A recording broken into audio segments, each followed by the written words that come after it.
My daughter drained every cent from our accounts and ran off with a criminal, leaving me penniless after 42 years of hard work. I was seething with anger, but my 15-year-old grandson just smiled. "Grandpa, don't worry. I've taken care of it all." A few days later, she called, screaming in fury. "You won't believe what my clever grandson had done. Before we continue, please subscribe to the channel and comment what time it is where you're watching from." I slipped my card into the ATM slot like I had countless times before. The screen lit up, asking for my PIN. 4 digits I'd known, by heart for 20 years, flowed from my fingers automatically. Insufficient funds. My hand froze. The machine's glow repeated those impossible words back at me. I pulled out the card, inspecting the magnetic strip for damage. Maybe the ATM was faulty. It had to be. I slid it in again. Same PIN, same request, same crushing result. "This can't be right," I muttered. An elderly woman behind me shuffled impatiently, her keys clinking. I checked my wallet, counting the $20 bills left from last week's groceries. Just $40. I tried the savings account. New card, same machine, same PIN. My hands trembled as I typed. Insufficient funds. Sweat broke across my forehead despite the cool April breeze. I'd checked the balance last week. $12,847. My life savings from 42 years at the Ford plant. Every overtime, every skipped meal, every dollar set aside for retirement. The woman sighed behind me. "Sorry," I whispered, gathering my cards. The machine spat out a receipt. Balance, $0. Last withdrawal, 9:23 a.m. today. My legs shook as I headed for the bank. The glass doors reflected a worn-out man in jeans and flannel, small and lost. Inside, the familiar mix of carpet cleaner and coffee filled the air. Behind the counter stood Janet Morrison, the teller I'd trusted for 15 years. "Afternoon, Mr. Williamson," she greeted with her usual warmth. "How can I help you today?" "Janet, something's wrong with my account." I place my cards on the counter. "The ATM says I have no money, but that's impossible." Her fingers tapped rapidly. The smile faded. "Let me pull up your history." More typing. Then silence. "Mr. Williamson, there was a withdrawal this morning at 9:23 a.m. for the full $12,847. The room spun. "That's impossible. I was home asleep at 9:30. She hesitated. "The transaction was made by Vera Hayes. She's listed as a joint account holder. She emptied both accounts, sir." "Vera." My daughter's name struck like a punch. "No, it couldn't be." Janet turned her monitor. There it was in black and white. Vera Hayes. Full withdrawal. "I'm sorry, Mr. Williamson. She had authorization." I stared until the numbers blurred. Joint account holder. I'd added her 3 years ago during her divorce to help if she ever needed it. To protect Micah, my grandson. My hands shook as I gathered my cards. "Thank you, Janet. Are you sure you're all right? Should I call someone?" I shook my head and stumbled outside. The afternoon sun felt harsh. My old Ford sat waiting, unchanged, while my world collapsed.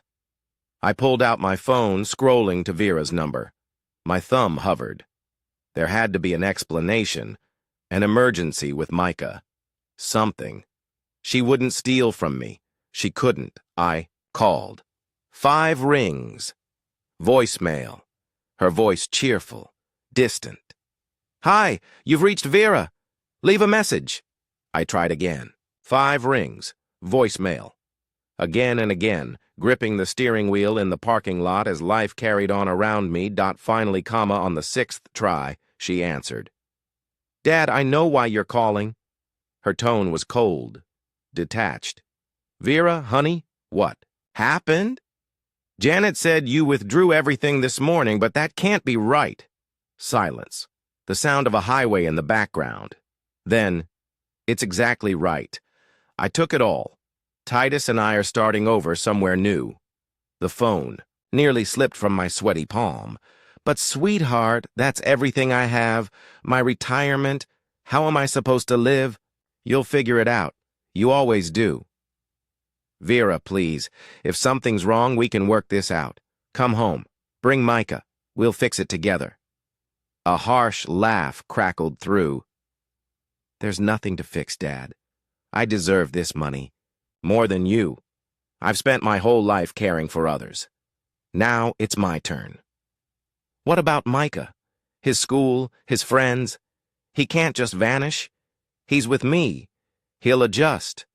Kids are tough. Micah. Brilliant. Kind Micah. Chess tournaments, science fairs, uprooted from everything. Vera, you can't do this. He needs stability. He needs his home. What he needs is a mother who's finally happy.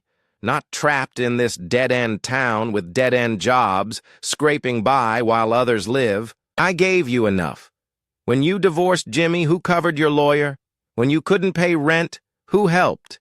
When Micah needed clothes, gifts, school supplies, who provided all of that?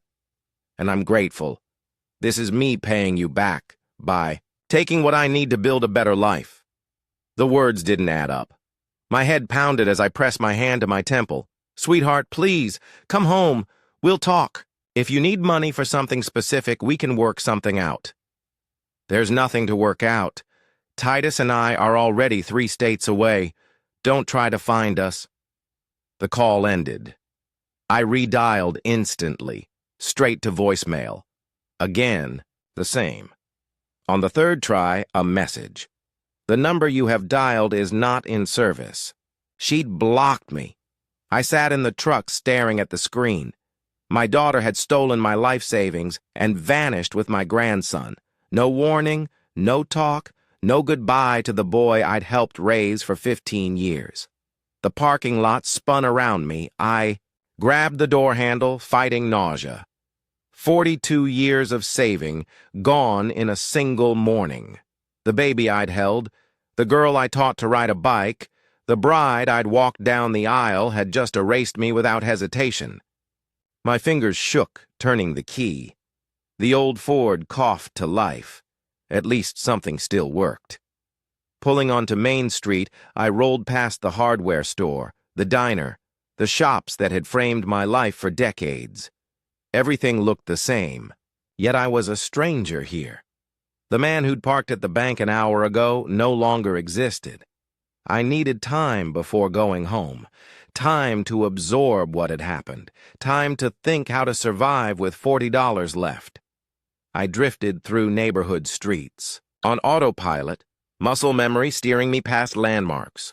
The elementary school where I'd picked up Vera daily for 6 years. Mrs. Patterson's 3rd grade class where she'd won the spelling bee. I'd sat proud in those tiny chairs at the award ceremony. The ice cream shop on Elm where we'd celebrated her 10th birthday. Just us two, since her mother was already gone by then. Vera had ordered a banana split bigger than her head, calling it the best birthday ever, Daddy. My throat tightened as I entered Riverside Park, where life had once been simple. Where being a father meant swings and fireflies, not bank accounts, and betrayal. I parked by the pond and walked to our bench, the one facing the ducks. Vera had brought stale bread, tearing it carefully. Not too big, Daddy. The little ones can't eat big pieces. She'd been 3 or 4, standing on tiptoes, her small hand slipping into mine with full trust. I love you best of anyone, Daddy. Those words echoed across 28 years as I sat alone on the worn bench. The ducks still paddled, but no little. Girl was beside me now. I recalled teaching her to ride here at 7, training wheels off against her mother's wishes. Don't let go, Daddy. Promise you won't. But I had. Watched her wobble, balance, ride off, joy lighting her face. She'd circled back breathless. Did you see me, Daddy? Did you see me ride? When had that joyful child turned into the cold voice on the phone? When had I love you best of anyone become I took it all? Her graduation came back in flashes. Blue, cap and gown, valedictorian speech in front of proud parents. I sat front row, beaming as she spoke of dreams and the future. My father taught me hard work can overcome anything, she'd said. The crowd had smiled at me, the single dad who'd raised her. What was she overcoming now by stealing my retirement? Then her wedding surfaced. Sharp. The dance at the VFW, her white dress spinning as I guided her. Paul had seemed good then, before the drinking, before the fights Micah overheard. Thanks for always being there, Dad, she'd whispered. I don't know what I'd have done without you. I'd promised I always would be. Through her struggles, money issues, raising a grandson who needed stability, until this morning, when always being there meant my devotion was repaid with ruin. The spring breeze carried the scent of fresh grass and new beginnings, yet all I felt was the crushing weight of memory colliding with reality.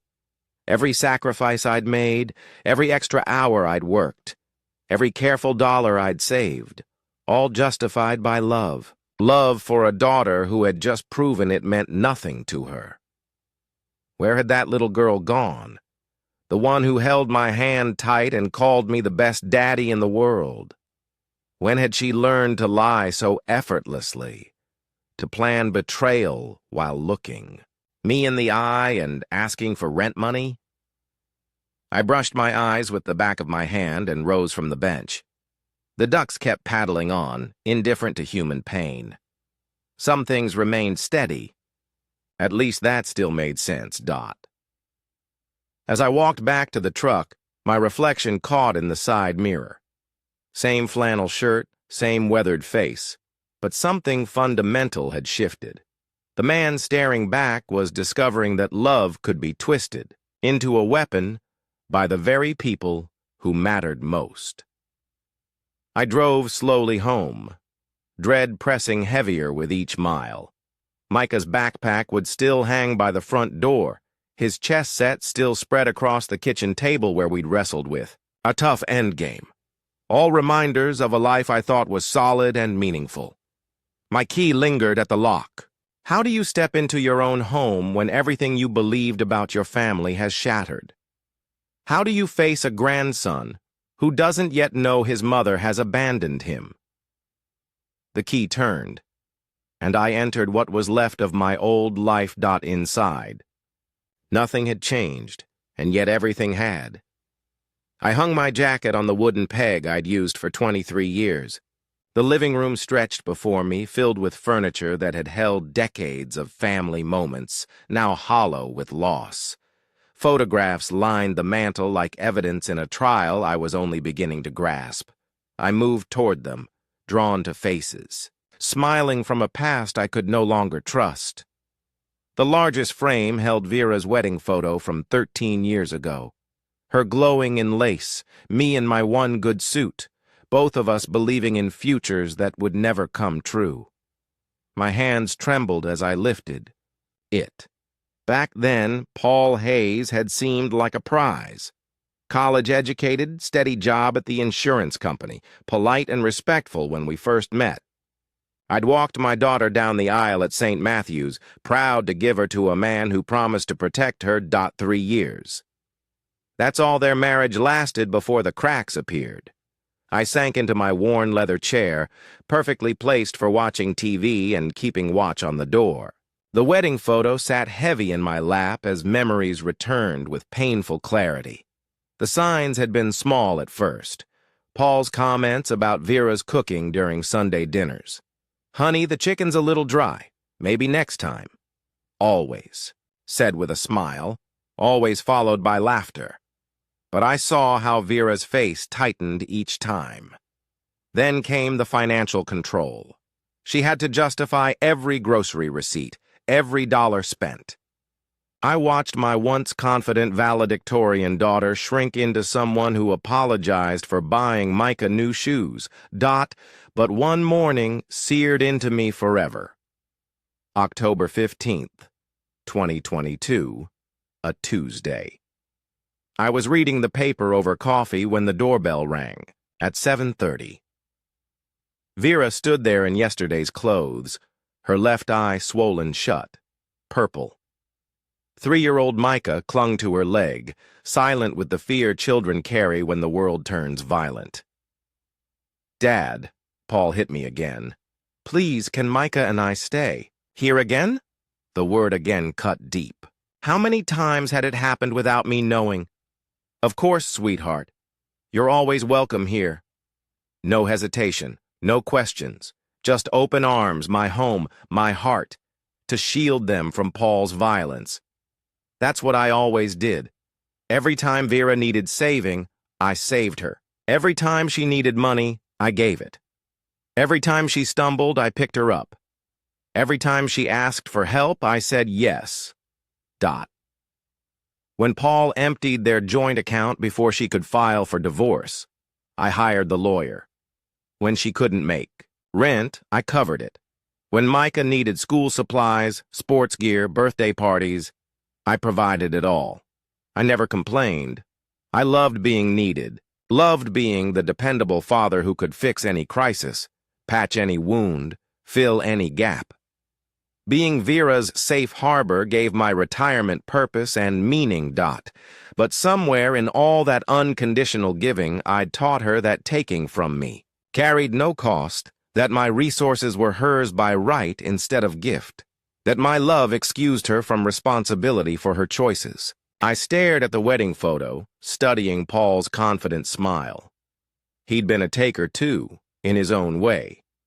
The difference was his taking came with violence and threats, while mine came with comfort and reassurance. Yet both of us had taught Vera. She didn't have to answer for her actions. Video game music floated from upstairs. Micah in his room, unaware his mother had stolen his grandfather's life savings and vanished. Unaware his stable world had just collapsed. I set the photo back on the mantel and picked up the next frame. Christmas morning, 2023. Vera, Micah, and me around the tree, gifts piled high, all paid for by me. Smiling, happy, unaware that 4 months later it would all be gone. When had I love you, Dad, turned into, I deserve this money more than you? When had she learned love was something to exploit instead of protect? The answer pressed like stone in my chest. I'd taught her. Every rescue, every bailout, every unconditional yes had built her sense of entitlement. Every time I erased her mistakes, I denied her the lesson of consequences. I had enabled her, created the destroyer of my life. Footsteps crossed the floor above, Micah leaving his chair. Soon he'd come down for dinner, expecting our Tuesday routine. Homework, at the kitchen table while I cooked. Chess after dinner. TV before bed. How do you tell a 15-year-old that his mother abandoned him? That the woman who should have protected him chose a criminal instead? I rose from the chair, knowing I couldn't delay. Micah deserved truth, even if it shattered him as it had me. The house shrank around me, walls closing in. Every object mocked with reminders of the life I thought was real. The life where being a good father meant everything would be fine. I walked into the kitchen, needing movement, needing action against the crushing weight. The room welcomed me with its old warmth, wooden counters worn by decades of meals, the gas stove that still needed a match, the coffee maker sputtering. Every morning at 6 a.m. I needed routine, the comfort of tasks that made sense when nothing else did.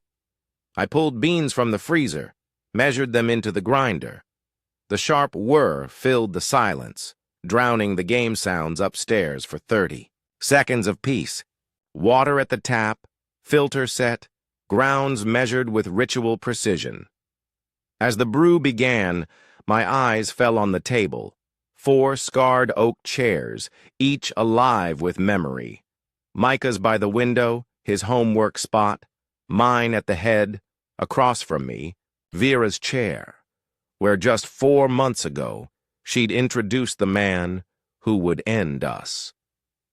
Dad, I want you to meet Titus, Dot. He meant a lot to me. January 15th, a cold Sunday evening.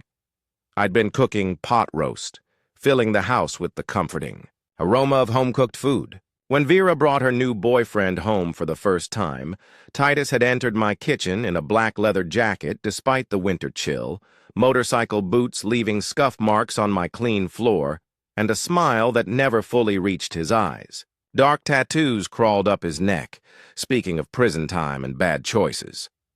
"Nice place you've got here, Mr. Williamson," he said, his smooth voice immediately setting me on edge. "Great security system, quiet neighborhood, real comfortable setup you three have going." I shook his hand, noting calluses from hard work and how his eyes cataloged every detail. The expensive living room TV, the family photos spanning 3 generations, signs of financial stability I hadn't thought to hide. Vera beamed, clinging to his arm like a teenager with her first crush. "Titus has had a rough past, Dad, but he's turned things around, right, honey?" "Absolutely. Beautiful. The past is the past. I'm all about the future now." Throughout dinner, his questions were casual but pointed. How long had I worked at Ford? What kind of pension did auto workers get? Did I own the house outright? Was Vera on any of my accounts? I answered politely, though my instincts screamed warnings. Something about this man was off. The way he touched my daughter's shoulder possessively, smiled when discussing my finances, and studied our home as if calculating its worth. But Vera was happy. Happier than I'd seen since before Paul's abuse. She laughed at his stories, excused his rough edges, brushed off crude comments as honesty. After they left, I stood by the coffee maker, washing dishes and trying to convince myself my concerns were just overprotective fatherhood. Maybe Titus deserved a second chance. Maybe his criminal past, which was obvious, was truly behind him. The next morning, my neighbor Tom Rodriguez stopped by with his usual Tuesday coffee. "Interesting company you had last night," he said, sitting in the chair Titus had occupied. "Recognize that motorcycle from the department database." Tom had been a cop for 15 years, the kind who knew every troublemaker in 3 counties. His weathered face carried the weight of domestic violence calls and robbery cases. "Ran his plates after he left. Titus Morrison, record longer than my arm, robbery, fraud, assault, real piece of work." I froze halfway through my coffee. "How bad?" "Bad enough. 3 convenience store robberies in Michigan. Credit card fraud targeting seniors. Beat a man unconscious in a bar fight 2 years ago. He's a predator. Targets vulnerable women with resources." I set the cup down, hands trembling. "Keep that man away from your family. Change passwords he might know. Move money to accounts Vera doesn't know about. This isn't a man who changes, no matter what he tells your daughter. But I did none of it. I convinced myself Tom was overly suspicious, that Vera deserved happiness after Paul, that interfering would push her away like I had with previous boyfriends. I watched. I waited. I hoped her judgment would improve. I hoped Titus would prove me wrong. I hoped love would be enough to protect my family. 3 months of hoping while Titus moved into our home, learned our routines, gained access to our information. 3 months of watching him charm Vera while my gut screamed that we were being hunted. The coffee maker beeped, snapping me back to the present. I poured a cup and sat, staring at the empty chair where Titus had smiled and plotted our destruction. I had all the warnings, a police officer's advice, documented criminal history, my instincts screaming danger, and I did nothing. Fear had paralyzed me. Fear of losing Vera's love, fear of seeming controlling like Paul, fear that defending my family would make me the villain. Now we'd lost everything because I was too afraid to act. Upstairs, Micah's game sounds paused, Footsteps crossed the floor above. His bathroom break meant homework was near. In 15 minutes, my grandson would come downstairs expecting dinner and normalcy. Time was running out. The conversation I dreaded could no longer be postponed. I rinsed my coffee cup, watching the last drops vanish down the drain. Everything was disappearing. Money, family, the illusion that being a good man was enough to keep loved ones safe. But Micah remained. My grandson, who trusted me to protect him, still needed to know the truth about what his mother had done. I walked back toward the living room, bracing myself for the hardest conversation of my life. The room felt different now, charged with the weight of what was coming. 5:45 on the wall clock, 15 minutes until Micah's usual homework time, 30 minutes until dinner, a routine that would never be normal again. I paced between the couch and coffee table, rehearsing words that wouldn't come. How do you explain betrayal to a child who still trusts family? How do you shatter innocence? Without destroying hope? Son, your mother took our money and ran. Too harsh. Micah, we need to talk about some changes. Too vague. Your mother has made choices affecting our family. Still wrong. Nothing felt right. Upstairs, video game music floated down, a superhero adventure where good always triumphed. The irony cut deep. My grandson playing hero while real villains had stolen our life. I settled on the couch, then stood, then moved to the armchair, then back. The house felt too small for the conversation we needed, yet too large for the emptiness it would leave. Through the ceiling, I heard Micah's routine, the squeak of his chair, footsteps to the bathroom, flush, running water, the familiar sounds of a 15-year-old shifting from play to work. My mind raced. Should I ease into the topic gently? Begin with reassurance? Lead with practical effects before emotional betrayal? The grandfather clock ticked steadily, each minute both fast and slow, bringing us closer to the moment his world would change forever. At 5:50, his chair creaked again, pausing a saved game. Soon he'd shut down the computer and gather his books. Our 3-year Tuesday routine was about to end. I moved to the bottom of the stairs, hand on the worn banister my grandfather built. In 1952, back when families stayed together through hardship, when children could trust parents to protect them. Grandpa, I'll be down in 5 minutes. His voice carried warmth, belief in security. Take your time, son, I said, steadier than I felt. Backpack zippers, textbooks, paper rustling. Micah's careful, methodical work reminded me he'd inherited his mother's intelligence, but not her impulsiveness. Standing at the stairs, I realized how much I'd taken for granted. The simple pleasure of homework while dinner cooked, helping with algebra, listening to school stories, assuming tomorrow would bring another normal evening. All of it was ending. Wall clock, 5:55. Time flowed like a river to a waterfall, carrying us toward an unavoidable moment. My phone remained silent. No calls from Vera, no texts, no change of heart. She was gone, and Micah needed to know. I cleared my throat. Micah, can you come down here for a minute? We need to talk. Pause. Sure, Grandpa. Just finishing saving my homework. The sounds of shutting down the computer. Micah careful, unlike his impulsive mother. Footsteps approached the stairs. In less than 30 seconds, my grandson would appear, smiling, and I'd have to tell him his mother had chosen a criminal over him, abandoning him for money and a fresh start. The footsteps reached the top. I saw the tip of his sneaker. My heart hammered as I prepared to destroy the innocence of the boy I'd raised 15 years. Here we go. Time for the truth. Micah appeared at the bottom, walking easily, but his expression stopped my rehearsed words. Calm, knowing eyes beyond his years. He sat beside me, close enough for comfort, not too close. I reached for his hand. Son, I need to tell you something important about your mother. Grandpa, I already know. No surprise, no shock, just quiet resignation and protective determination. She took all the money and left with Titus. Right.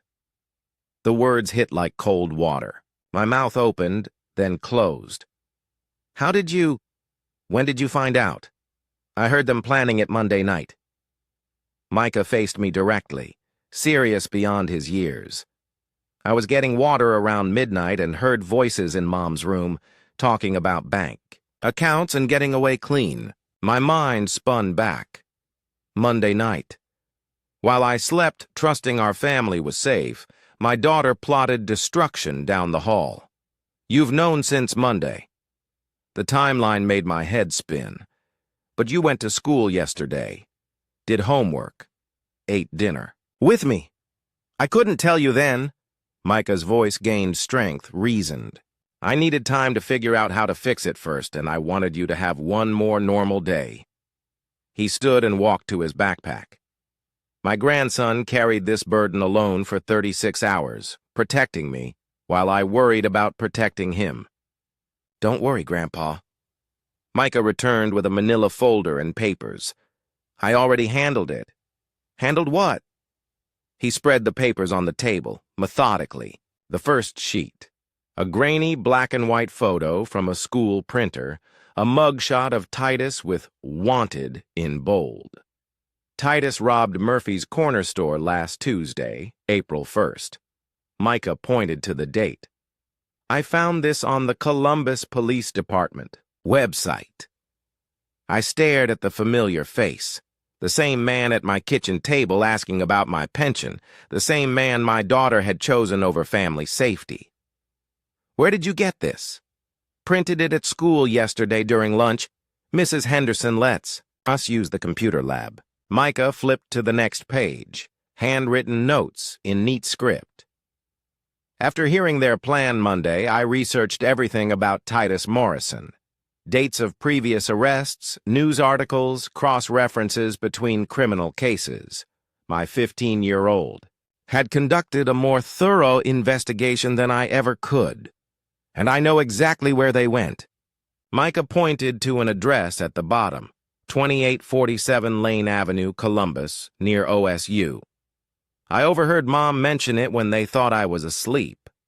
How do you remember the address so exactly? I wrote it down as soon as I heard it, then checked Google Street View to make sure it existed. He pulled a printed map from the folder, the address circled in red ink. It was a rundown apartment complex about 2 miles from the university. The level of detail was astonishing.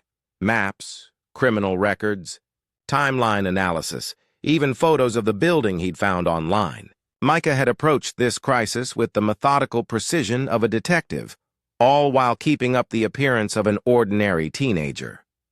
Son, this is incredible work, but why didn't you tell me yesterday? We could have stopped them before. They took the money. Micah's expression grew serious. Because I knew you'd try to talk Mom out of leaving.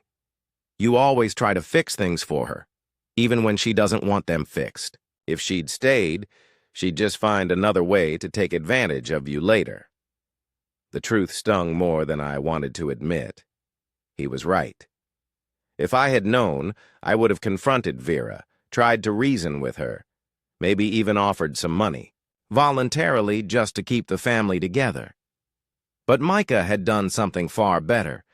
His voice carried pride that made him sound older than his years. I called the police tip hotline this morning before school, told them exactly where to find a wanted fugitive, gave them the address, described their car, everything. He handed me the final piece of paper, a confirmation number in his handwriting with the time of the call.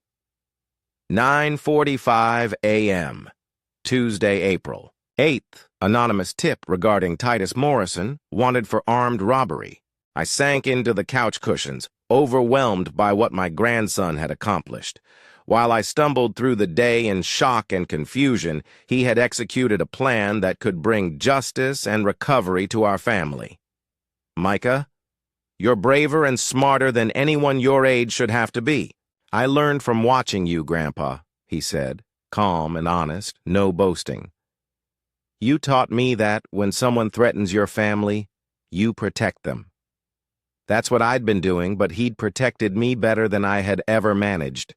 To protect him. While I enabled his mother's selfish choices for years, my 15-year-old had seen clearly and acted decisively. Why didn't you tell me earlier today when I came home from the bank, so upset? Micah's expression softened. I could see you were hurting enough already, and I wasn't sure the police would act quickly. I didn't want to give you false hope if nothing came of it. He'd been shielding me from disappointment while solving the crisis. The roles had reversed. My grandson had become the protector. I was the one who needed protection. The sudden ring of my phone cut through the quiet. I glanced at it, then back at Micah's expectant face. We should probably answer that. Not yet, he said, touching my arm lightly. Let me finish first. I let the phone ring through to voicemail. My grandson had earned the right to finish his story uninterrupted. You asked why I didn't tell you sooner, he began, organizing his papers. I've been watching Mom take advantage of you for years, and I was tired of seeing you get hurt. He leaned back, suddenly looking very young despite his mature actions. Remember last Christmas when she promised to help pay for groceries but spent her whole paycheck on that purse, and you just smiled and said it was fine? We'd make do. I remembered. Vera had been thrilled about a designer bag she claimed she needed for job interviews that never happened. Or when she borrowed $300 for Micah's school clothes, then bought boots that cost twice as much. Micah's voice was calm and patient, like someone who had been observing carefully for a long time. You never asked for the money back, never made her explain her priorities. The pattern he described was precise and painful. Every time Vera had asked for help, I had given it without question, without accountability, without expecting her to contribute to the household that supported her. I love Mom, Grandpa, but I love you more. The simple words hit harder than any of his careful research or planning. You're the one who makes sure I eat breakfast, helps with homework, comes to chess tournaments, remembers my tests. He was right. While Vera lived with us, I had provided the daily care, emotional support, and guidance Micah needed. His mother had been more a dependent than a partner. When I heard them plotting to steal my money, I realized it was my chance to protect him for once, instead of always being protected. Micah's voice grew stronger, confident. You've spent 15 years taking care of me. It's my turn to take care of you. The role reversal was disorienting, but I couldn't deny his competence. While I was paralyzed by shock and betrayal, my grandson had researched, identified solutions, and acted decisively. I couldn't let them hurt him anymore. His voice dropped to a whisper. You're all I have that really matters. I pulled him into a fierce hug, this boy who had become more adult than his mother.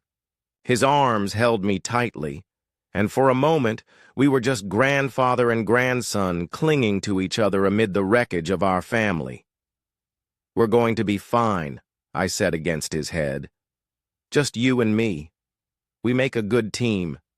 Better than we ever were with Mom around. His voice muffled, but relief was clear. I was always worried she'd do something like this. At least now we know where we stand.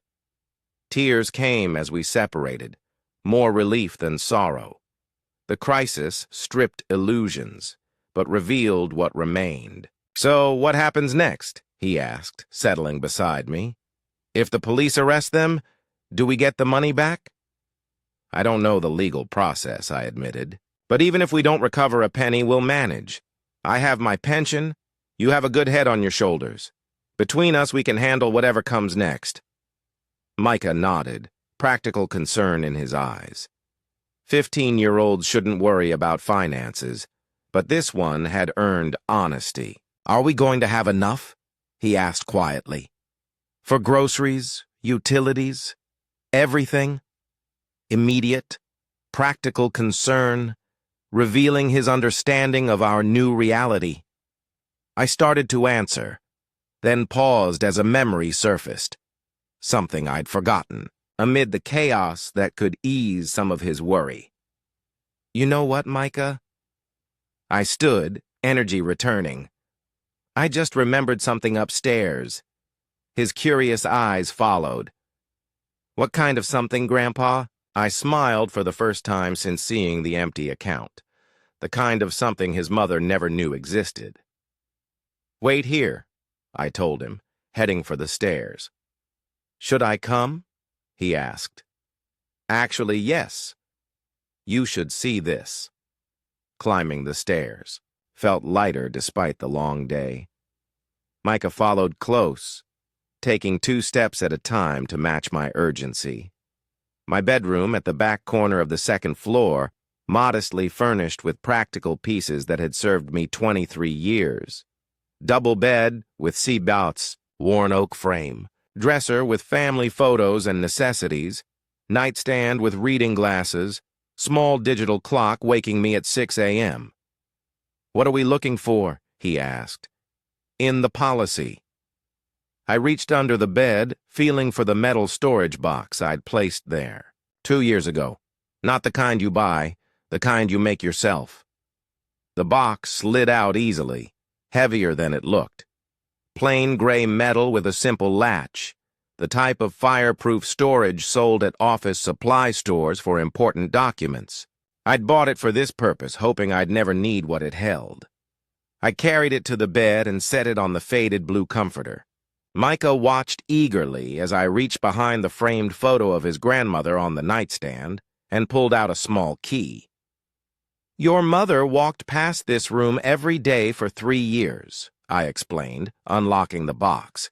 She never once asked. What was inside? The lid opened to reveal neat stacks of bills, mostly 20s and 50s, with a few hundreds mixed in, organized by denomination and secured with rubber bands. 2 years of careful, small-scale saving. Micah's eyes widened. How much is in there? Let's count. I lifted the first stack. 20s, 20, 40, 60, 80, 100. Counting money felt different when it meant security instead of loss. Stack by stack, we organized the cash on the bed, some bills crisp, some worn, all representing small monthly deposits I'd made for my pension without Vera knowing. 1, 2. 2 20s, I announced. Next stack, 850s and 1,200 in hundreds.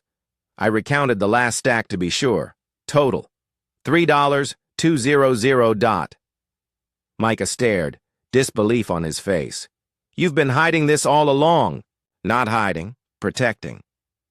I began returning the bills to their original stacks. My grandfather survived the Great Depression. He taught me never to keep all your eggs in one basket, always save something nobody else knows about. His wisdom, once seeming outdated in a world of banks and direct deposits, had proved invaluable. While Vera emptied every known account, she never found this emergency fund. Why didn't Mom know? Because somewhere in my gut, I knew this day might come.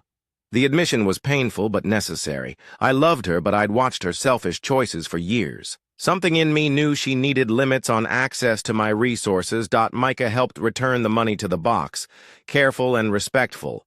So we're actually okay? Yes, for now at least. I locked the box and returned the key to its hiding, place long enough to plan our next steps, decide the future, maybe recover what the police could. The relief on Micah's face was worth more than the money. For the first time since morning, he looked like a normal 15-year-old again, not a teenager carrying adult burdens. Can we go downstairs now? He asked. I want to finish.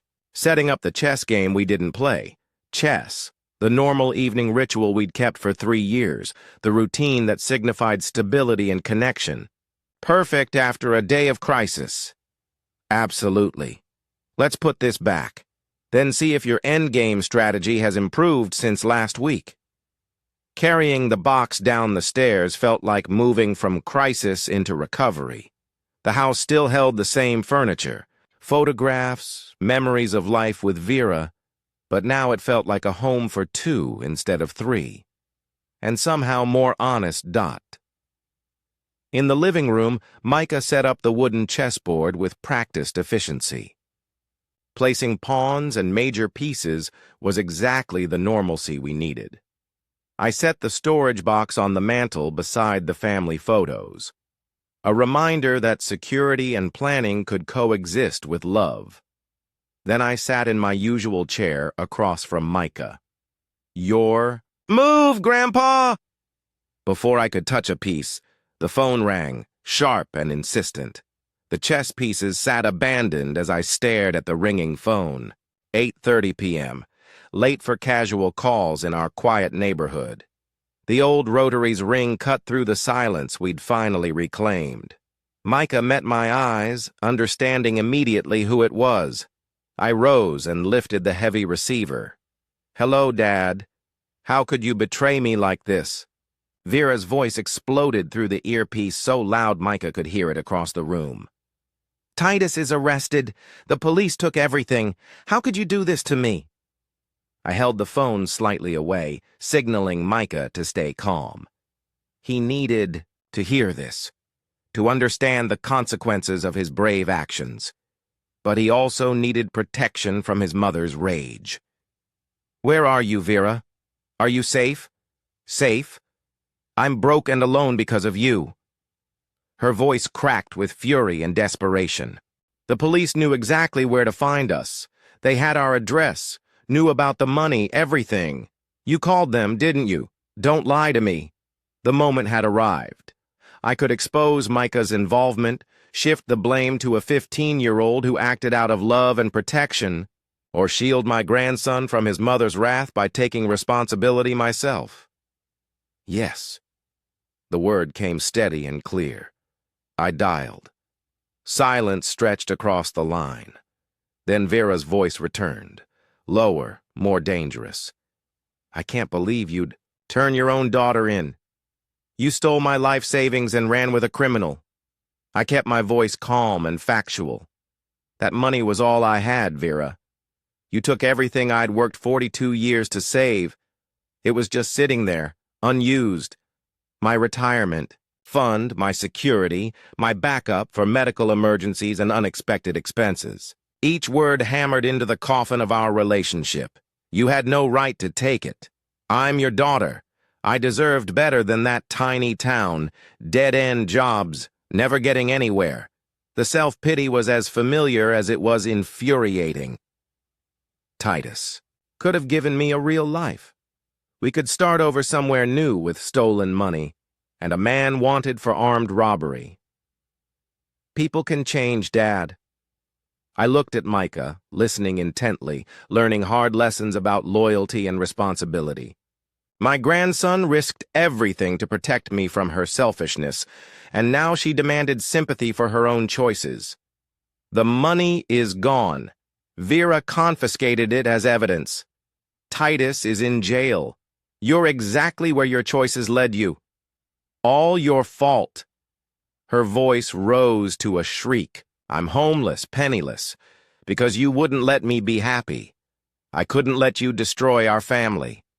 The words came from deep within, from months of carried pain.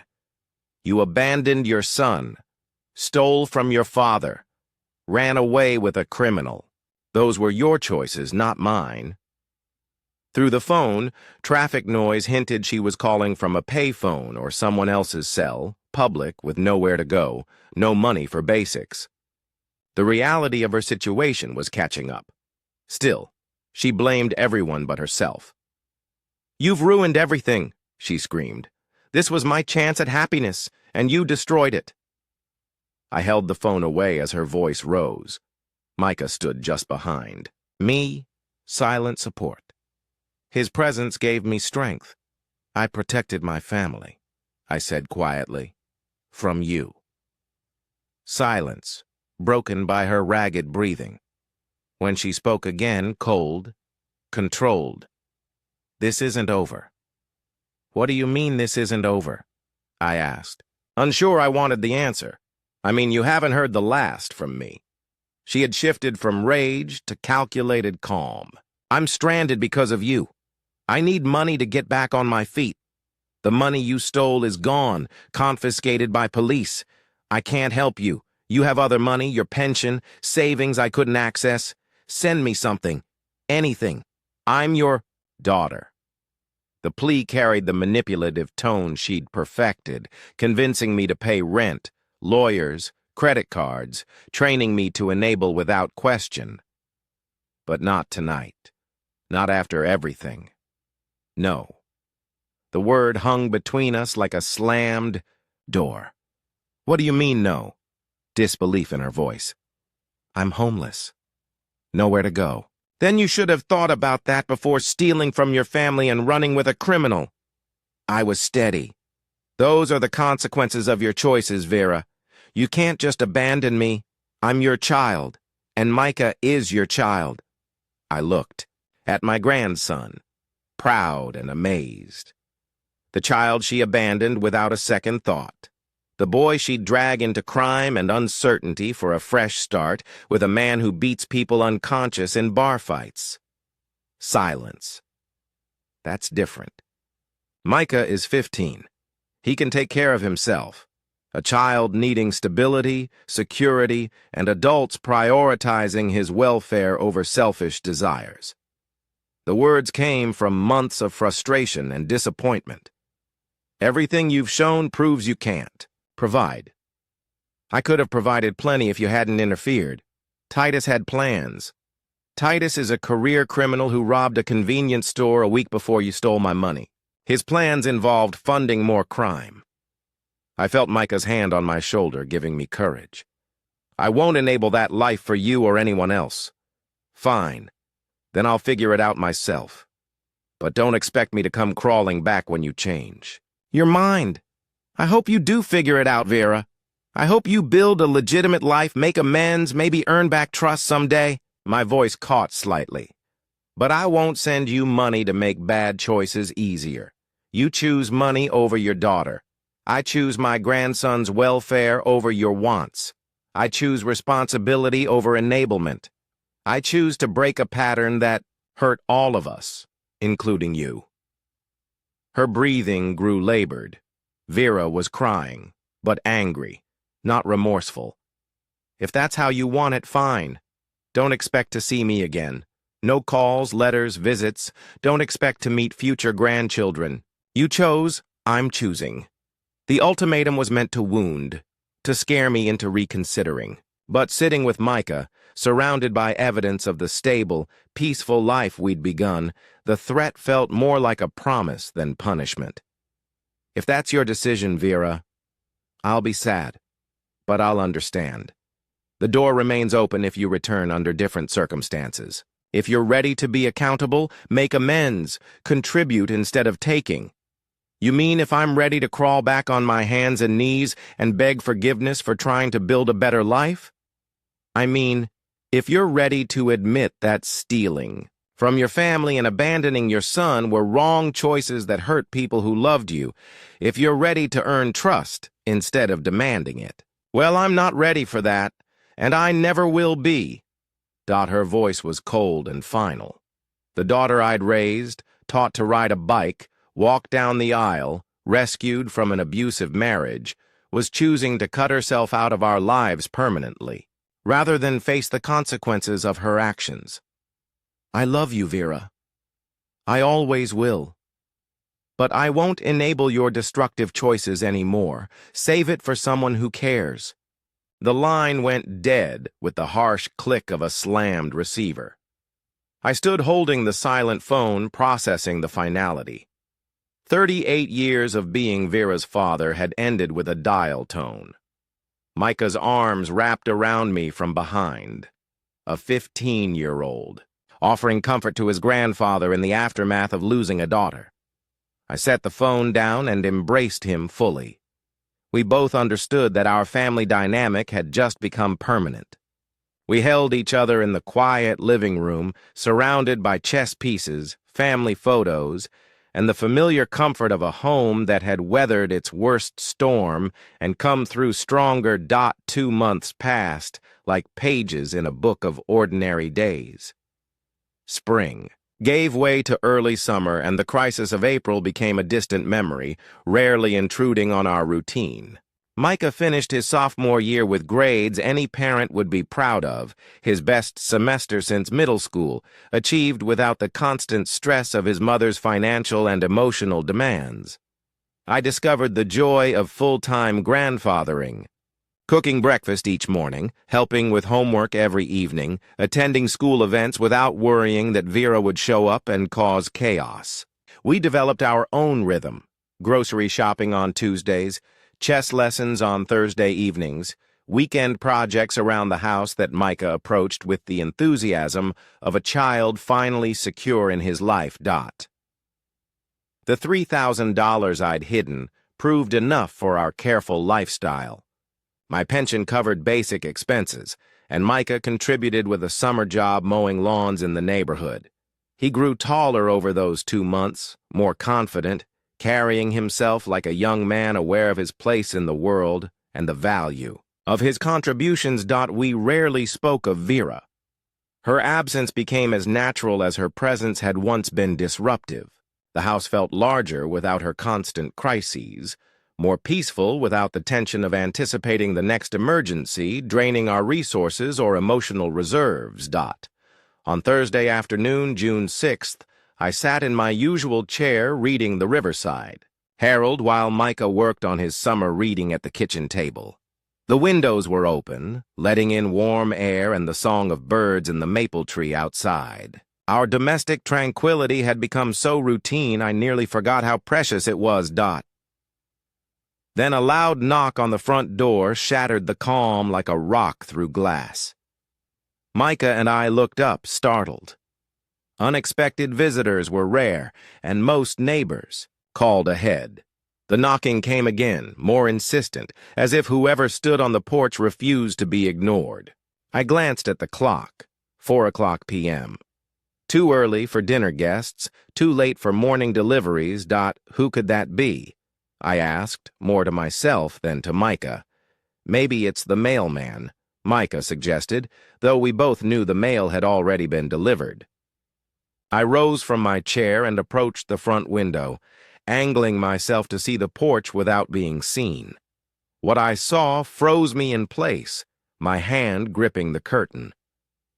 Vera stood on our front step, thinner than she'd been in April, wearing clothes that had clearly seen better days. A single small duffel bag rested at her feet, everything she owned seemingly contained in one compact package. My daughter had returned. Grandpa. Micah appeared beside me, concern in his voice. What is it? I stepped back from the window, my mind racing through possibilities and complications. 2 months of peace, 2 months of stability, 2 months building, a life that worked for us. And now this. The knocking came again, followed by a voice I recognized but wished I didn't have to hear. Dad, I know you're in there. Please open the door. Micah's eyes widened as he recognized his mother's voice. He shifted closer to me, an unconscious gesture of alliance and protection. Over these 2 months, we'd become a team, and his instincts told him to stand with me rather than rush to greet the woman who'd abandoned him. I walked slowly to the front door, my hand resting on the deadbolt I'd installed the week after. Her phone call. Small, but symbolic. A boundary I had finally learned to set. A choice to let people into our lives rather than let them take what they wanted. My fingers hesitated on the lock. 2 months ago, I would have opened this door immediately, welcomed her with relief, questions, and likely money for whatever crisis had brought her home. But that man had been shaped by decades of enabling and fear. The man at this door had learned something different. That love sometimes required saying no. That protecting the people who mattered might mean disappointing those who demanded the most. That family could be defined by choice and commitment rather than biology and obligation. I turned the deadbolt and opened the door. Vera stood before me, and for a moment, neither of us spoke. She looked older, worn by whatever filled her 2 months away, but her eyes still held the defiance and entitlement that had driven her to steal my savings and abandon her son. "Hello, Dad." Behind me, I felt Micah move closer, ready to support whatever decision I made about the woman who'd given birth to him, but failed as a mother when it mattered most. "Hello, Vera." She glanced past me to acknowledge her son, the boy, she had left behind without a second thought when her dreams of easy money and a criminal romance called. "Hi, Micah." My grandson said nothing, but his presence was an anchor, reminding me of what we'd built together and what we could lose if I repeated the mistakes that had led to crisis. Vera looked at both of us, waiting for an invitation that, this time, did not come automatically. The door stayed half-closed, my body blocking entry, my choice about whether our hard-won peace was worth risking for possible redemption still unmade. "Can I come in?" If you like this story, please like this video, subscribe to the channel, and share your impressions in the comments. To listen to the next story, click the box on the left. Thank you for watching.